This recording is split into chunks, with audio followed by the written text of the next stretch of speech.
Hello. Good morning, sir.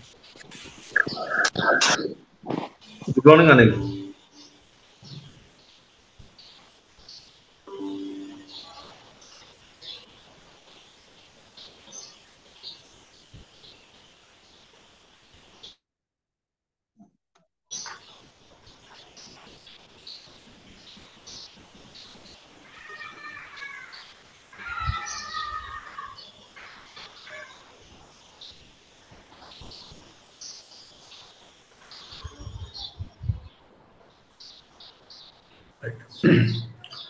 So in the last class, we discussed about the security analysis, and we'll move forward to discuss portfolio analysis. Uh, and the portfolio is different from security in the sense that portfolio is a combination of different securities or different assets, right? Right. So portfolio analysis is the process of reviewing or assessing the elements of the entire portfolio of securities, right? Suppose if you invest in, say, Reliance Industries Limited, right, the single stock, right?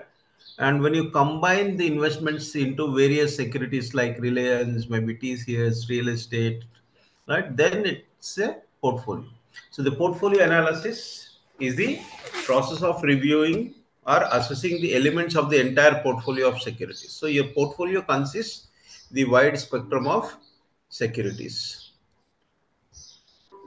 So whenever we are talking about portfolio analysis, we'll do this analysis to calculate risk and return, right? And portfolio analysis conducted at regular intervals and helps the investors to make changes in the portfolio allocation, right? So when I have 1 lakh rupees, I'll be investing in various securities, right? So I need to keep tracking my performance of my portfolio and, right, at regular intervals. If I keep tracking what's been happening to my portfolio at regular intervals, right, this helps us to make changes in the portfolio allocation. Say, suppose a stock is not performing well, so I need to reduce the weight of that stock in the portfolio. Or say stock might be performing better than expected, right?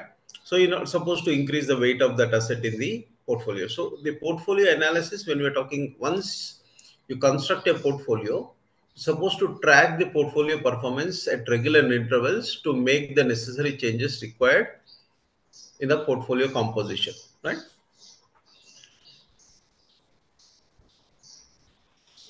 So when we're talking about portfolio analysis, right?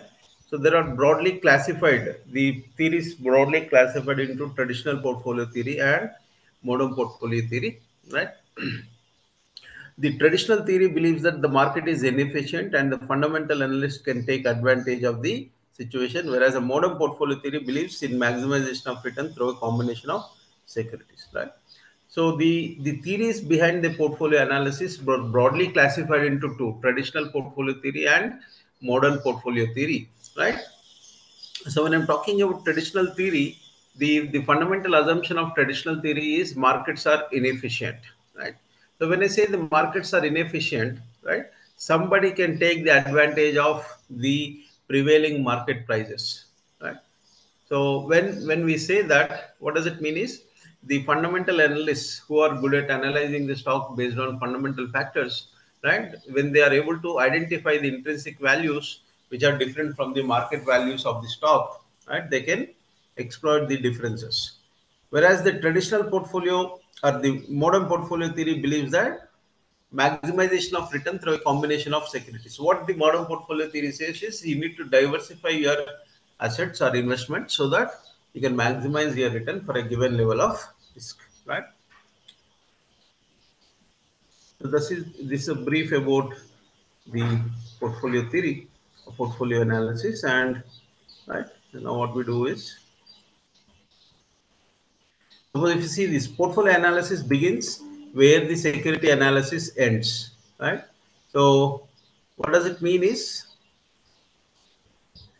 once you are able to analyze the security, right, once you are able to analyze the security, wanted to include that security into your portfolio, right, then the portfolio analysis begins, because now you're not worried about the performance of a single stock, you're worried about the performance of a portfolio altogether, right? So the portfolio analysis begins where the security analysis ends, right? The portfolio analysis considers the determination of future risk and return in holding various combinations of individual securities. So, as I mentioned, the portfolio is a combination of individual securities, right?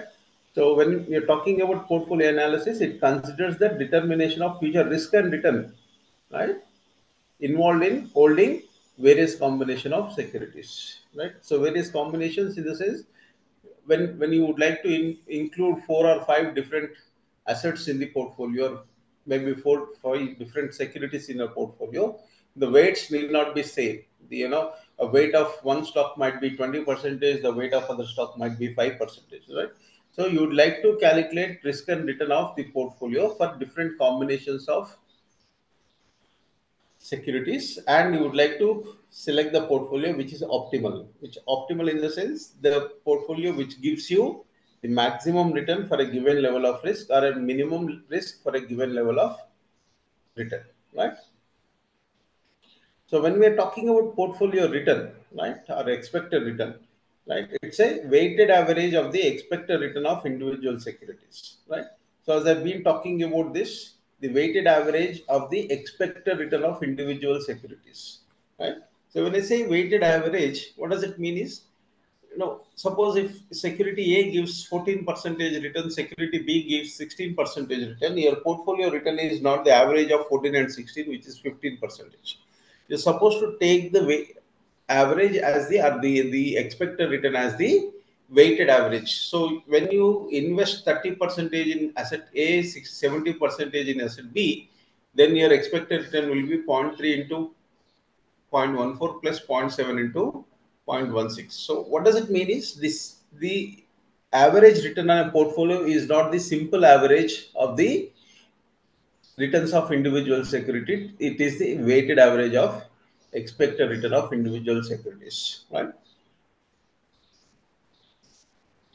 And the portfolio analysis deals with estimation of future return and risk of investing in various combinations of assets, and it involves selecting the best portfolios to maximize the returns, right?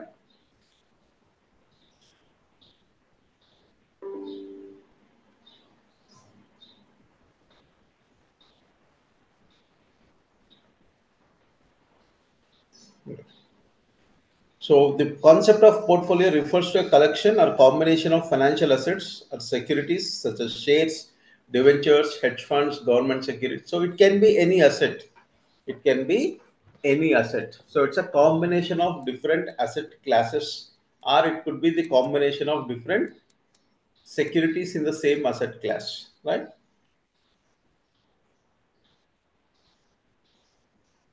So when I say portfolio, it is a collection of assets, right?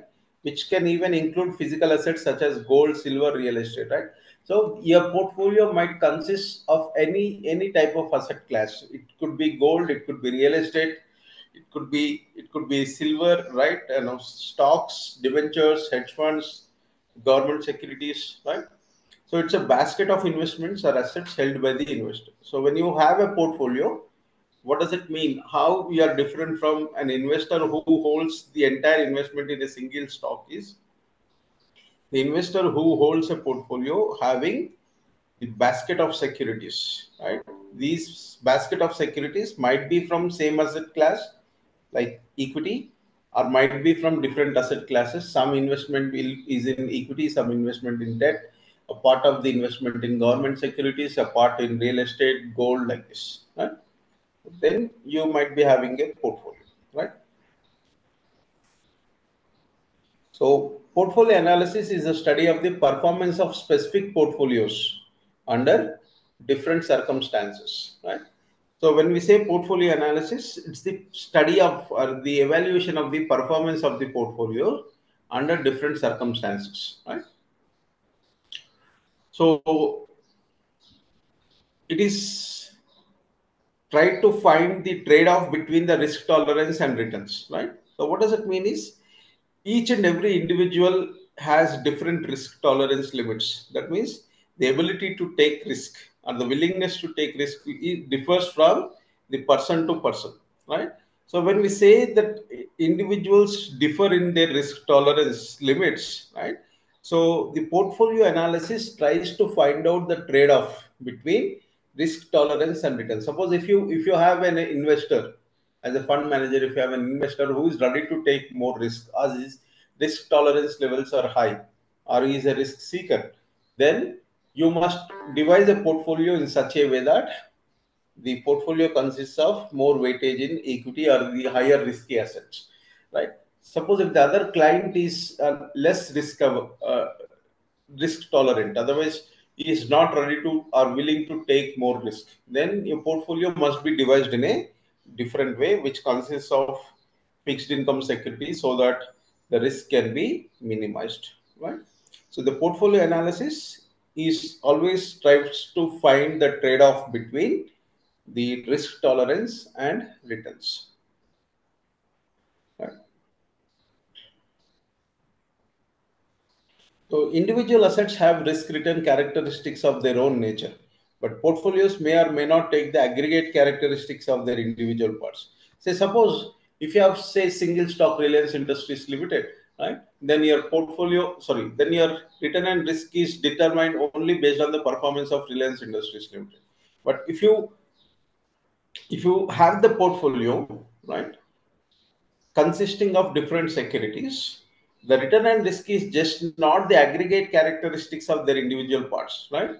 So what you're supposed to do is you're supposed to quantify the operational and financial impact of the portfolio, right? It is a process of reviewing the or assessing the elements of the entire portfolio of securities or products in a business, right?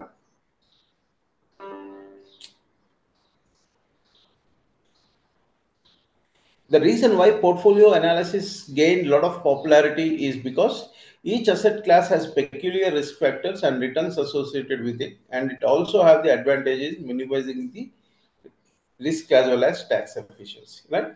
The reason why the portfolio management has got a lot of popularity is because when you include different assets into your portfolio, all the assets which are included in your portfolio does not behave in the same manner, right? Each asset has its own peculiar characteristics, risk factors, and return factors, right? So when you're taking different assets in a portfolio, you need to analyze the risk and return characteristics of individual assets in your portfolio and the overall contribution, right? Or contribution of each asset or each security to the return and risk of the entire portfolio. So that's the reason why the portfolio analysis gained a lot of popularity, because the assets in the portfolio has their own peculiar characteristics in terms of risk and returns. Right?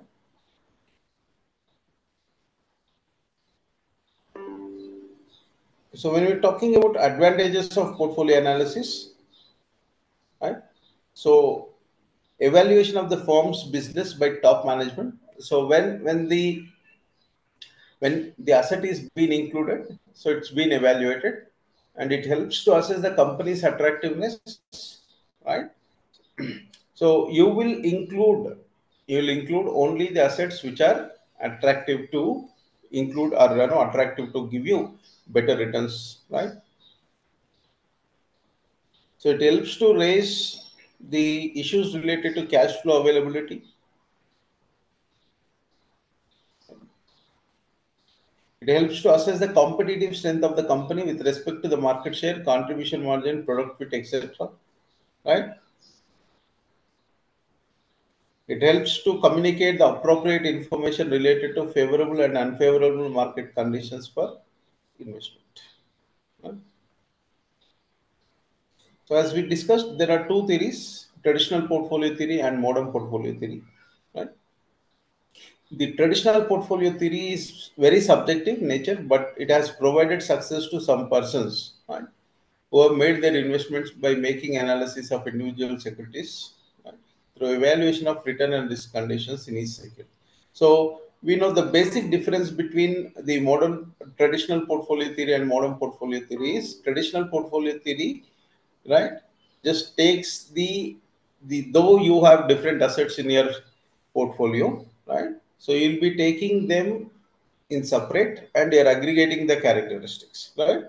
So some people got the advantage or the benefits by talking about the individual securities in the portfolio, right?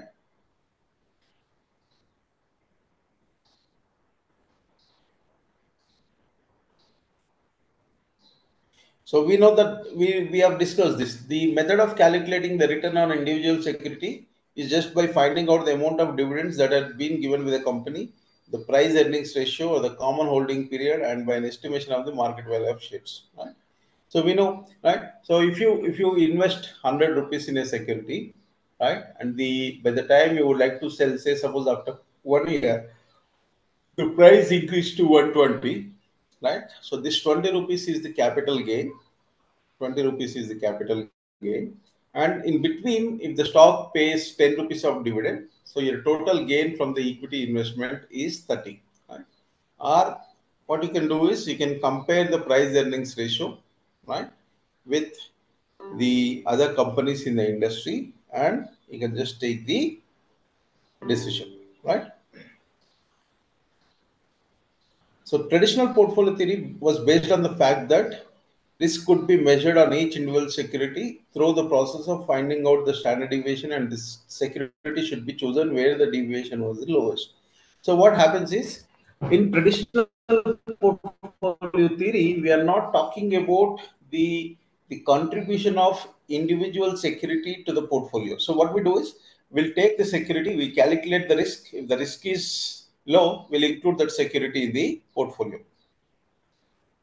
So if the variability is high, right, then we should not include these variability, in the sense we measure the variability with the standard deviation. So if the variability of returns are high, then the risk is more, and the securities which has more risk should not be included in the portfolio. Right?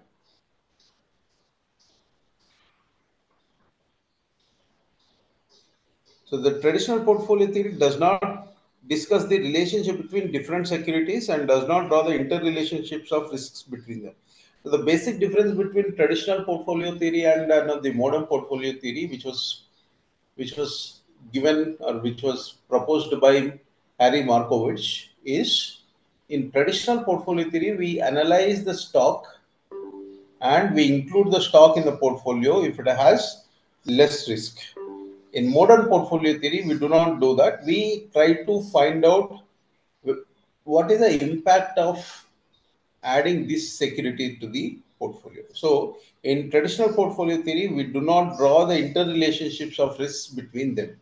So, we do not see how the security A is related with security B, security B related with security C, or maybe A and C, like this. We take individual securities on standalone basis, and we measure the risks of each security, and we include these securities in the portfolio if the risk is low, right?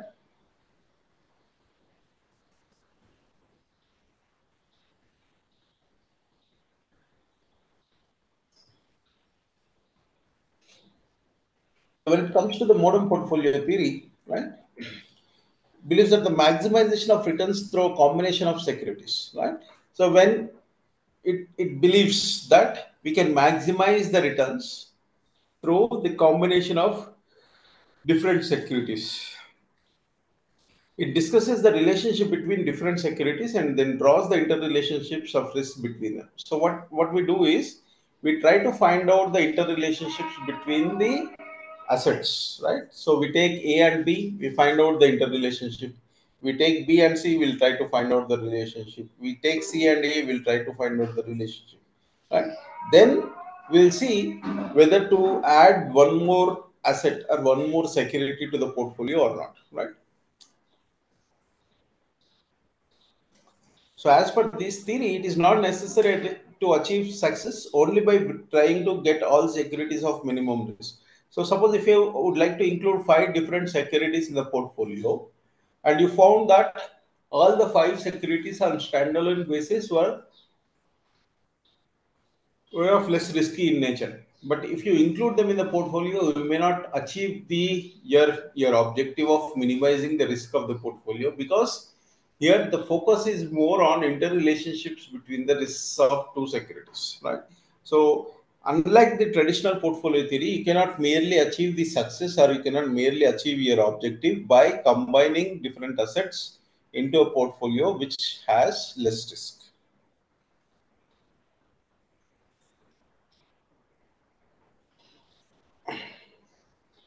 So this theory helps to reduce the risk by diversification of securities. So you need to diversify your assets, and there are certain rules to be followed to diversify. Whenever you would like to include two securities in a portfolio, right? It is always better to include the securities which has negative correlation, right? So that's the objective in the modern portfolio theory. So diversification can be made by the investor either by having a large number of shares of companies in different regions or different industries or those producing different types of product lines, right? Right? So, how to achieve this diversification, right? So, either you achieve this diversification by investing in the securities which fall under different regions. Say, suppose you invest in companies which are incorporated in India, which are incorporated in Japan, UK, right, US, like this. So, what is the basic premise behind the diversification across the regions is the the economic factors generally are very much particular to the economy or a particular country, right? So the economic factors which may influence US, right, US stocks may not influence the Indian stocks to the same extent. Or the economic factors which influence the Indian stocks, say suppose the political certainty in India, right? Like the central government formation may not influence the stocks which are listed in US to the same extent. Or in the same way, the factors or economic factors which influence the US and India may not influence the Japan stocks. So if you want to achieve diversification, right, across the regions, this would be the advantage. So you can invest in part of your money in Indian stocks or part of your money in US stocks and Japanese stocks, so that you can be able to minimize the risk, because all these asset prices may not move in relation with each other, because the economic factors which influence one economy might be different from the economic factors which influence other economy, right? Or you can diversify across different industries or those producing different types of product lines, right? So when we say this, suppose if you have 1 lakh rupees and would like to invest only in IT, then suppose if there is a concern in IT, right? If there is a concern in IT, all the stocks in the IT industry will get affected to some extent. May not be, all the stocks may not down by 5%, may not down by 7%. The impact might be different across the companies which are in the IT industry. But still, when it is an industry specific factor, say government imposing certain regulations on the industry, right? Or maybe maybe the US is the biggest importer of our IT projects. Say suppose US takes a decision not to take the help from the Indian companies like this, this will impact the entire industry. So it is always better to diversify, right, across different regions, and also, right, across different industries and the companies which are in different product lines. So if you have 1 lakh, you try to keep 20,000 in IT, 20,000 in cement, steel, maybe FMCG, like this, so that if one industry as a whole is in the problem, then at least you will be safe with the other industries. This is how we can diversify our investments across regions or across different industries. Right? But let it be the traditional portfolio theory or modern portfolio theory. Both the common point in both these theories is the entire analysis happens only on two characteristics: risk and return. Right?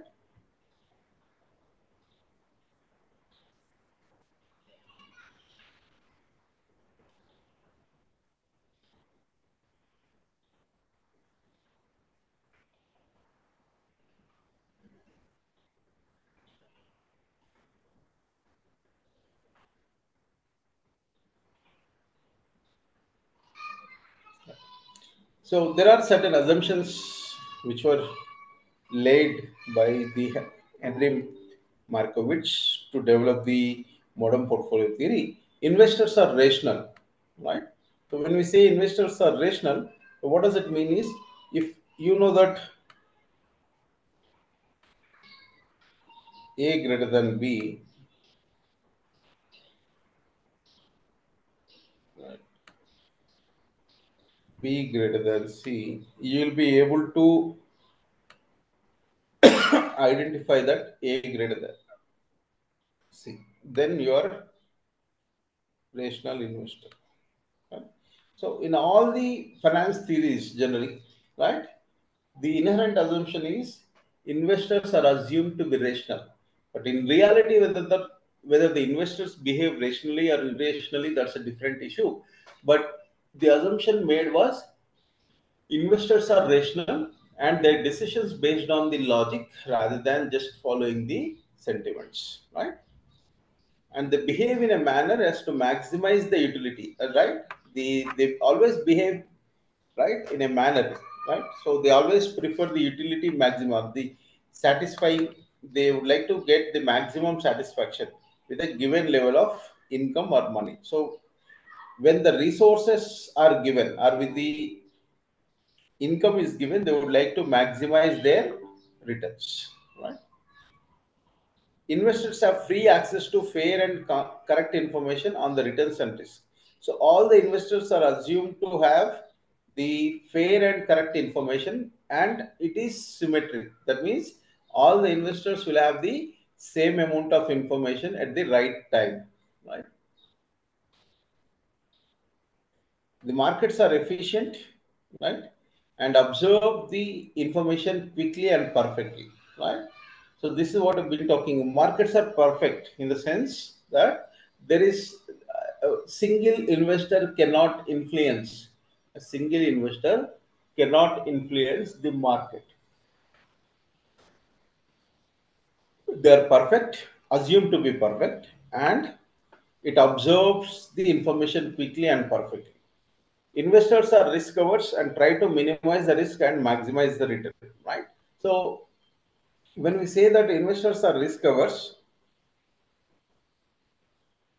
when we say that the investors are risk averse, what does it mean is they would like to maximize the return for a given level of risk, or they would like to minimize the risk for a given level of return. Investors base decisions on expected returns and variance or standard deviation, right? So the two important factors to be considered for taking an investment decision is the return and risk. Investors choose higher returns to lower returns for a given level of risk. That's what I know, right? They always prefer to select the a security which gives maximum return when the risk is given. Say, suppose if there are two securities which both of them give 10 percentage risk, the risk on these two securities is 10 percentage, right? The investor would like to select the security which gives the maximum return between these two.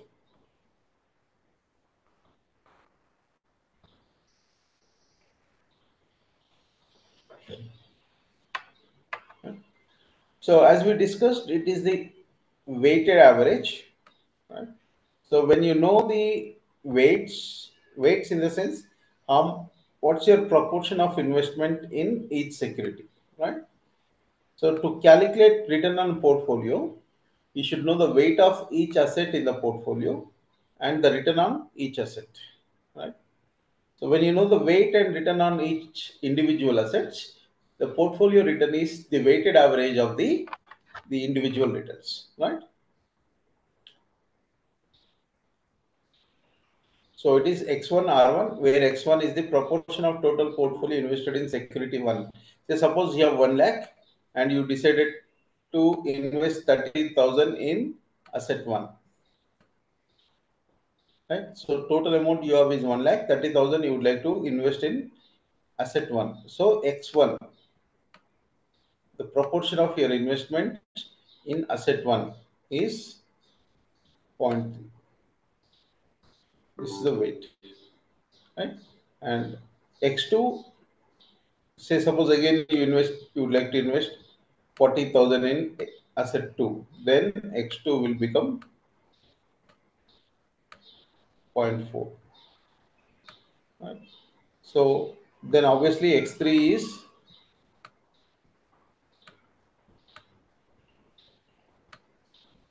is 0. Because the sum of the weights must always be 1, right? So when the weights of two assets out of three assets are given, then the third asset weight should be 1 minus sum of these two. So 1 minus 0.7 is 0.3, right? So these are the weights, and if you know the expected return on each security, you can calculate expected return on the portfolio by taking it as the weighted average, right? So this is the calculation of the portfolio standard deviation or the risk of the portfolio, where, right? So you know Wx is the weight of asset X, sigma X is the sigma X is the standard deviation of X, Wy is the weight of Y, sigma Y is the standard deviation of Y, and here it should be Wy, right? Rxy, right? So when we say Rxy, it is the correlation coefficient, right? So if you remember, in a modern portfolio theory, we are always supposed to understand the relationships, right? So when we are supposed to understand the relationships between two assets, right? The relationship is measured using correlation, right? So unlike the modern portfolio theory, right, you're supposed to give importance to understand the relationship between the returns of two securities, and this relationship is measured in the form of correlation, right? So if you want to include two assets in a portfolio or more assets in the portfolio, it is always supposed to be measured. The relationship between two securities returns is measured using a measure called correlation, right? And it is always optimal to select the two securities which are negatively correlated, right? So if you select the two securities which are negatively correlated, say this will become minus, and if it becomes minus, then the sigma p decreases. So the objective is to minimize sigma p. So to get or to achieve this objective, it is always better to select the portfolio which consists of the assets which are negatively correlated. Right? The correlation is calculated as covariance xy by sigma x into sigma y. Right? So if you would like to substitute equation 3 in this, right? So this part becomes wx wy into covariance of xy.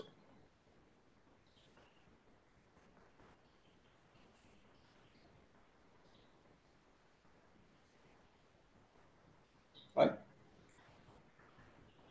So this is a minimum variance equation, right? So what is this? I'll tell you. Just let me write in it. Right here, it is given in the form of correlation. Let me write it in the form of covariance.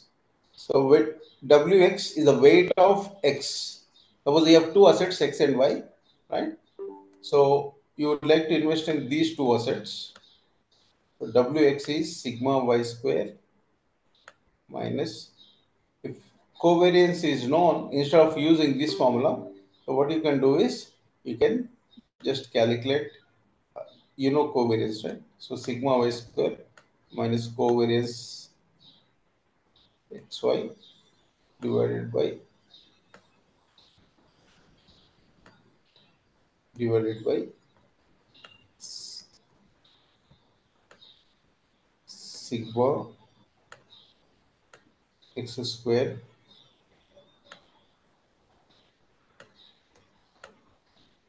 plus sigma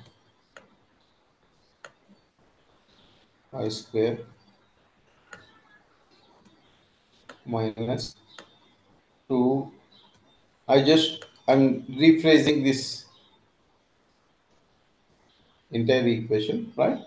So this term is nothing but covariance xy, right? So either you can, if covariance is given, directly you can calculate using covariance. If it is not given, if correlation is given, you're supposed to do like this, right? So again, Rxy into sigma x into sigma y is nothing but covariance xy. Right? So what this the Wx is, it's the weight in asset x. If you know the weight in asset x, right? The weight in asset y, right, is 1 minus Wx. So as I told you, right, the sum of the weights must always be 1. If you know the weight of asset x, weight of asset y is 1 minus Wx. The meaning of this is to construct a portfolio, right? To construct a portfolio which is optimal or minimum variance, right? What does it mean is for a given level of return, this portfolio gives us the less risk. So to construct a portfolio, minimum variance portfolio, the investment weights in X and Y should be WX and WY, and WX is sigma y square minus covariance XY by sigma x square plus sigma y square minus 2 covariance X. Right? So when you invest your entire amount in the ratio of Wx and Wy, which is calculated using this equation, right? So you will get an optimal portfolio, the minimum variance portfolio, which means for a given level of return, this portfolio gives the lowest possible return. Sorry, lowest possible risk, right?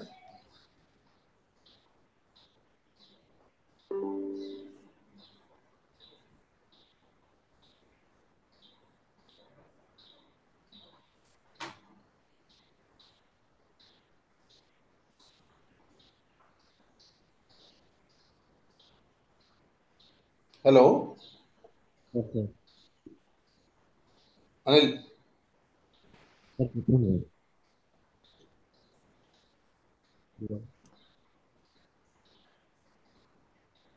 Hello. Hello. Hello. Yes, sir.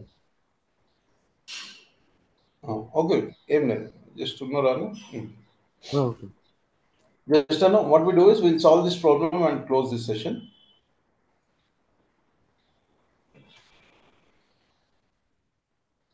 Right? So there is Mr. Narendra who owns a portfolio of two securities with the following expected returns. Right? Now you know the expected return on X, expected return on Y, standard deviation of X, standard deviation of Y. Right? Yes, sir. Right? So what you are supposed to calculate return on portfolio. Right? So to calculate return on portfolio, what we do? So the Weight. coefficient problem solving. Hello. Coefficient problem. Me voice clear లేదండి ఒకసారి చెప్పండి. అది coefficient. Hello.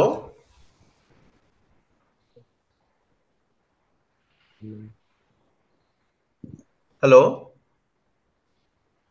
Sir చెప్పండి అనిల్. ఏం చేస్తారు అది చాలా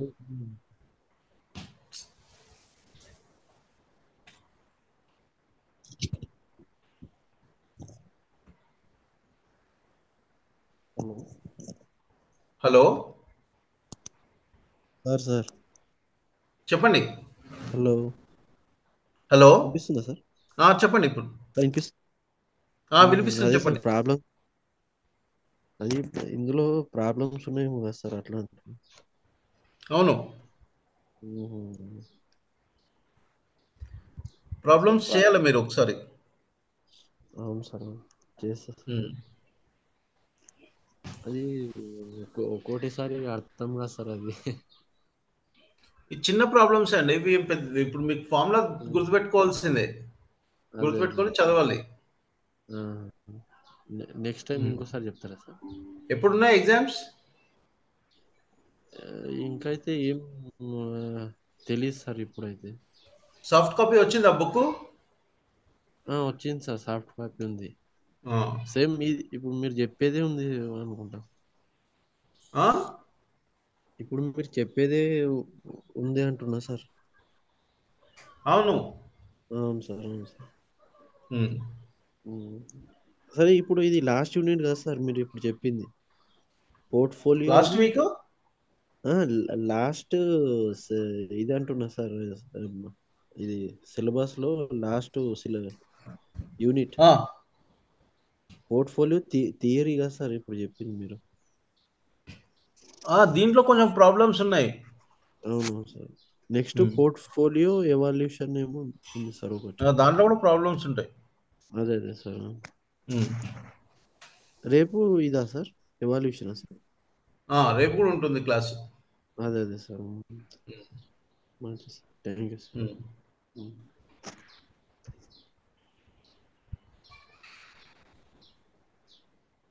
Right? So to calculate portfolio return, we must take the weighted average 0.4 into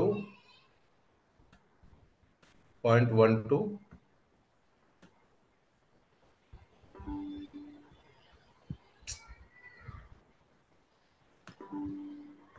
plus 0.6 into 0.15, right? So you'll get the portfolio return, right? What are the maximum and minimum portfolio standard deviations for varying levels of correlation between two securities, right? So what you are supposed to do, just take the different values of correlation and calculate, right, using the formula wx square sigma x square plus wy square sigma y square plus 2wx wy sigma x sigma y into rxy correlation, right? So what you have to do in this is just substitute different values, sigma x wx sigma y wy, and right, the only thing what you're supposed to do is check for different correlations, right? So the correlations could be the range of correlation is -1 to +1. So what you're supposed to do is check the portfolio standard deviation for varying levels of correlation. So take -1, take minus 0.5, 0, plus 0.5, plus 1. Then what happens is you'll find the maximum risk when the correlation is +1, and you'll find the minimum risk when the correlation is -1, right? So that's point where you're always supposed to find out the securities which are with negative correlation.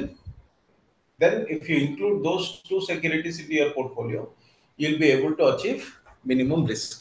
If you include the two securities with the positive correlation, then it becomes difficult for you to minimize the risk, right?